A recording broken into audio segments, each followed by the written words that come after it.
بسم اللہ الرحمن الرحیم۔ شروع اللہ کے نام سے جو سب پر مہربان ہے، بہت مہربان ہے۔ یا ایھا الذین آمنوا لا تسألوا عن اشیاء ان تبد لکم تسؤکم وَإِن تَسْأَلُوا عَنْهَا حِينَ يُنَزَّلُ الْقُرْآنُ تُبْدَ لَكُمْ عَفَا اللَّهُ عَنْهَا وَاللَّهُ غَفُورٌ حَلِيمٌ۔ اے ایمان والو، ایسی چیزوں کے بارے میں سوالات نہ کیا کرو جو اگر تم پر ظاہر کر دی جائیں تو تمہیں ناگوار ہوں، اور اگر تم ان کے بارے میں ایسے وقت سوالات کرو گے جب قرآن نازل کیا جا رہا ہو تو وہ تم پر ظاہر کر دی جائیں گی۔ البتہ اللہ نے پچھلی باتیں معاف کر دی ہیں، اور اللہ بہت بخشنے والا بڑا بردبار ہے۔ آیت کا مطلب یہ ہے کہ اول تو جن باتوں کی کوئی خاص ضرورت نہ ہو ان کی کھوج میں پڑنا فضول ہے۔ دوسرے، اللہ تعالیٰ کی طرف سے بعض اوقات کوئی حکم مجمل طریقے سے آتا ہے، اگر اس حکم پر اسی اجمال کے ساتھ عمل کر لیا جائے تو کافی ہے۔ اگر اللہ تعالیٰ کو اس میں مزید تفصیل کرنی ہوتی تو وہ خود قرآن کریم یا نبی کریم صلی اللہ علیہ وآلہ وسلم کی سنت کے ذریعے کر دیتا۔ اب اس میں بال کی کھال نکالنے کی کوئی ضرورت نہیں ہے۔ ساتھ ہی یہ بھی فرمایا گیا کہ اگر نزول قرآن کے زمانے میں اس کا کوئی سخت جواب آ جائے تو خود تمہارے لیے مشکلات کھڑی ہو سکتی ہیں۔ چنانچہ اس آیت کے شان نزول میں ایک واقعہ یہ بیان کیا گیا کہ جب حج کا حکم آیا اور آن حضرت صلی اللہ علیہ وآلہ وسلم نے لوگوں کو بتایا تو ایک صحابی نے آپ سے پوچھا کہ یا رسول اللہ، کیا حج عمر بھر میں صرف ایک مرتبہ فرض ہے یا ہر سال کرنا فرض ہے؟ آن حضرت صلی اللہ علیہ وآلہ وسلم نے اس سوال پر ناگواری کا اظہار فرمایا۔ وجہ یہ تھی کہ حکم کے بارے میں اصل یہ ہے کہ جب تک اللہ تعالیٰ کی طرف سے خود یہ صراحت نہ کی جائے کہ اس پر بار بار عمل کرنا ہوگا، جیسے نماز، روزے اور زکوٰۃ میں یہ صراحت موجود ہے، اس وقت تک اس پر صرف ایک بار عمل کرنے سے حکم کی تعمیل ہو جاتی ہے۔ اس لیے سوال کی کوئی ضرورت نہیں تھی۔ آپ نے صحابی سے فرمایا کہ اگر میں تمہارے جواب میں یہ کہہ دیتا کہ ہاں ہر سال فرض ہے تو واقعی پوری امت پر وہ ہر سال فرض ہو جاتا۔ قد سألها قوم من قبلكم ثم أصبحوا بها كافرين۔ تم سے پہلے ایک قوم نے اس قسم کے سوالات کیے تھے، پھر ان کے جو جوابات دیے گئے ان سے منکر ہو گئے۔ اس سے غالباً یہودیوں کی طرف اشارہ ہے جو شریعت کے احکام میں اسی قسم کی بال کی کھال نکالتے تھے، اور جب ان کے اس عمل کے نتیجے میں ان پر پابندیاں بڑھتی تھیں تو انہیں پورا کرنے سے عاجز ہو جاتے، اور بعض اوقات ان کی تعمیل سے صاف انکار بھی کر بیٹھتے تھے۔ ما جعل اللہ من بحیرة ولا سائبة ولا وصيلة ولا حام ولكن الذين كفروا يفترون على الله الكذب وأكثرهم لا يعقلون۔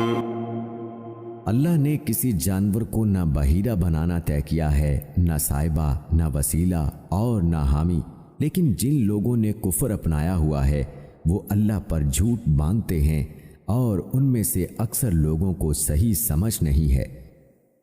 یہ مختلف قسم کے نام ہیں جو زمانہ جاہلیت کے مشرکین نے رکھے ہوئے تھے۔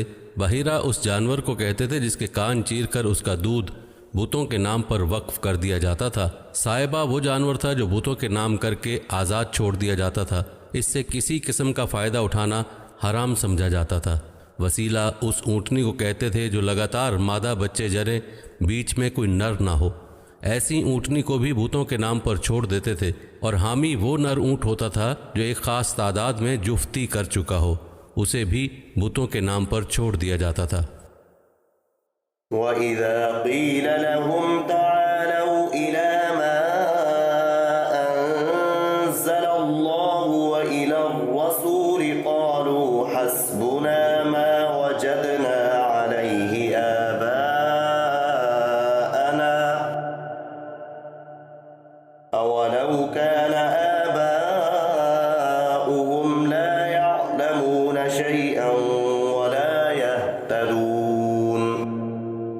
جب ان سے کہا جاتا ہے کہ اللہ نے جو کلام نازل کیا ہے اس کی طرف اور رسول کی طرف آؤ، تو وہ کہتے ہیں کہ ہم نے جس دین پر اپنے باپ دادوں کو پایا ہے ہمارے لیے وہی کافی ہے۔ بھلا اگر ان کے باپ دادے ایسے ہوں کہ نہ ان کے پاس کوئی علم ہو اور نہ کوئی ہدایت، تو کیا پھر بھی یہ انہی کے پیچھے چلتے رہیں گے؟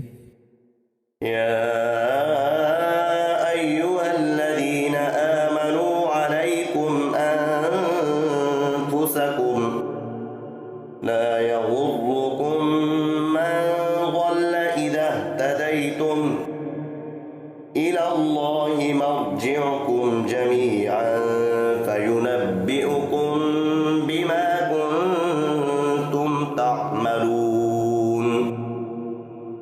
اے ایمان والو، تم اپنی فکر کرو، اگر تم صحیح راستے پر ہوگے تو جو لوگ گمراہ ہیں وہ تمہیں کوئی نقصان نہیں پہنچا سکتے۔ اللہ ہی کی طرف تم سب کو لوٹ کر جانا ہے، اس وقت وہ تمہیں بتائے گا کہ تم کیا عمل کرتے رہے ہو۔ کفار کی جو گمراہیاں پیچھے بیان ہوئی ہیں ان کی وجہ سے مسلمانوں کو صدمہ ہوتا تھا کہ اپنی ان گمراہیوں کے خلاف واضح دلائل آ جانے کے بعد اور حضرت صلی اللہ علیہ وآلہ وسلم کی طرف سے بار بار سمجھانے کے باوجود یہ لوگ اپنی گمراہیوں پر جمے ہوئے۔ اس آیت نے ان حضرات کو تسلی دی ہے کہ تبلیغ کا حق ادا کرنے کے بعد تمہیں ان کی گمراہیوں پر زیادہ صدمہ کرنے کی ضرورت نہیں، اور اب زیادہ فکر خود اپنی اصلاح کی کرنی چاہیے۔ لیکن جس بلیغ انداز میں یہ بات ارشاد فرمائی گئی ہے اس میں ایک تو ان لوگوں کے لیے ہدایت کا بڑا سامان ہے جو ہر وقت دوسروں پر تنقید کرنے اور ان کے عیب تلاش کرنے میں تو بڑے شوق سے مشغول رہتے ہیں، مگر خود اپنے گریبان میں منہ ڈالنے کی زحمت نہیں اٹھاتے۔ ان کو دوسروں کا تو چھوٹے سے چھوٹا عیب آسانی سے نظر آ جاتا ہے، مگر خود اپنی بڑی سے بڑی برائی کا احساس نہیں ہوتا۔ ہدایت یہ دی گئی ہے کہ اگر بالفرض تمہاری تنقید صحیح بھی ہو اور دوسرے لوگ گمراہ بھی ہوں تب بھی تمہیں تو اپنے اعمال کا جواب دینا ہے، اس لیے اپنی فکر کرو اور دوسروں پر تنقید کی فکر میں نہ پڑو۔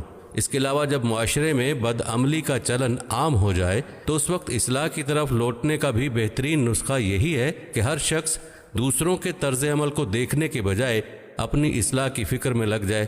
جب افراد میں اپنی اصلاح کی فکر پیدا ہوگی تو چراغ سے چراغ جلے گا اور رفتہ رفتہ معاشرہ بھی اصلاح کی طرف لوٹے گا۔ یا ایھا الذین آمنوا شہادۃ بینکم اذا حضر احدکم الموت حین الوصیۃ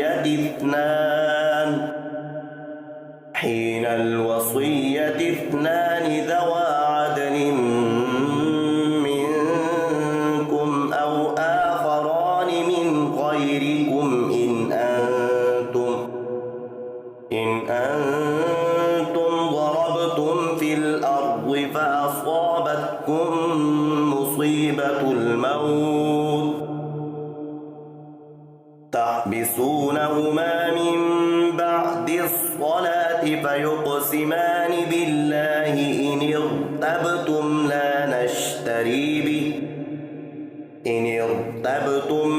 نشتري به ثمنا ولو كان ذا قربى ولا نكتم شهادة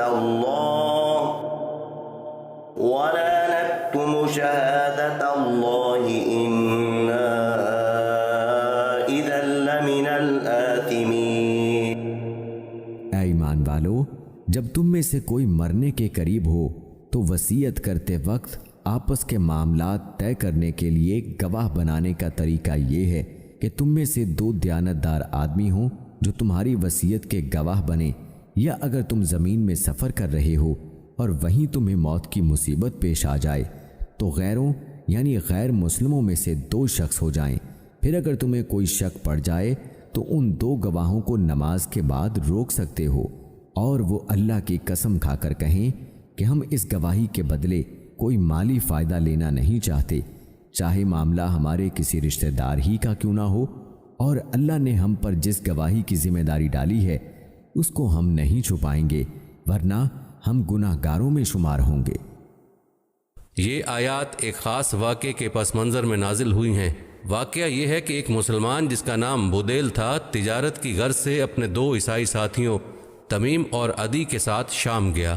وہاں پہنچ کر وہ بیمار ہو گیا اور اسے اندازہ ہو گیا کہ وہ بچ نہیں سکے گا، چنانچہ اس نے اپنے 2 ساتھیوں کو وصیت کی کہ میرا سارا سامان میرے وارثوں کو پہنچا دینا۔ ساتھ ہی اس نے یہ ہوشیاری کی کہ سارے سامان کی ایک فہرست بنا کر خفیہ طور سے اسی سامان کے اندر چھپا دی۔ عیسائی ساتھیوں کو فہرست کا پتہ نہ چل سکا۔ انہوں نے سامان وارثوں کو پہنچایا، مگر اس میں ایک چاندی کا پیالہ تھا جس پر سونے کا ملمہ چڑھا ہوا تھا اور جس کی قیمت 1000 درہم بتائی گئی ہے۔ وہ نکال کر اپنے پاس رکھ لیا۔ جب وارثوں کو بدیل کی بنائی ہوئی فہرست سامان میں سے ہاتھ لگی تو ان کو اس پیالے کا پتہ چلا اور انہوں نے تمیم اور عدی سے مطالبہ کیا۔ انہوں نے صاف قسم کھا لی کہ ہم نے سامان میں سے کوئی چیز نہ لی ہے نہ چھپائی ہے۔ لیکن کچھ عرصے کے بعد بدیل کے وارثوں کو پتہ چلا کہ وہ پیالہ انہوں نے مکہ مکرمہ میں ایک سنار کو فروخت کیا ہے۔ اس پر تمیم اور عدی نے اپنا موقف بدلا اور کہا کہ دراصل یہ پیالہ ہم نے بدیل سے خرید لیا تھا، اور چونکہ خریداری کا کوئی گواہ ہمارے پاس نہیں تھا اس لیے ہم نے پہلے اس بات کا ذکر نہیں کیا تھا۔ اب چونکہ وہ خریداری کے مدعی تھے اور مدعی پر لازم ہوتا ہے کہ وہ گواہ پیش کرے، اور یہ پیش نہ کر سکے تو قاعدے کے مطابق وارثوں میں سے بدیل کے قریب ترین 2 عزیزوں نے قسم کھائی کہ پیالہ بدیل کی ملکیت تھا اور یہ عیسائی جھوٹ بول رہے ہیں۔ اس پر آن حضرت صلی اللہ علیہ وآلہ وسلم نے ان کے حق میں فیصلہ کر دیا اور عیسائیوں کو پیالے کی قیمت دینی پڑی۔ یہ فیصلہ اسی آیت کریمہ کی روشنی میں ہو جس میں اس قسم کی صورتحال کے لیے ایک عام حکم بھی بتا دیا گیا۔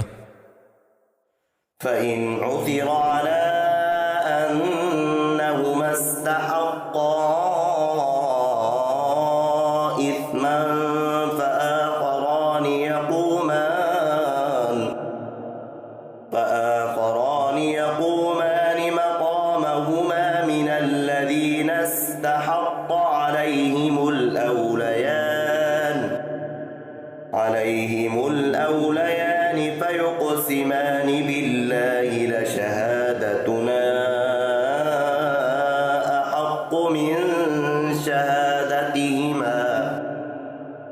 أحق من شهادتهما وما اعتدينا إنا إذا لمن الظالمين۔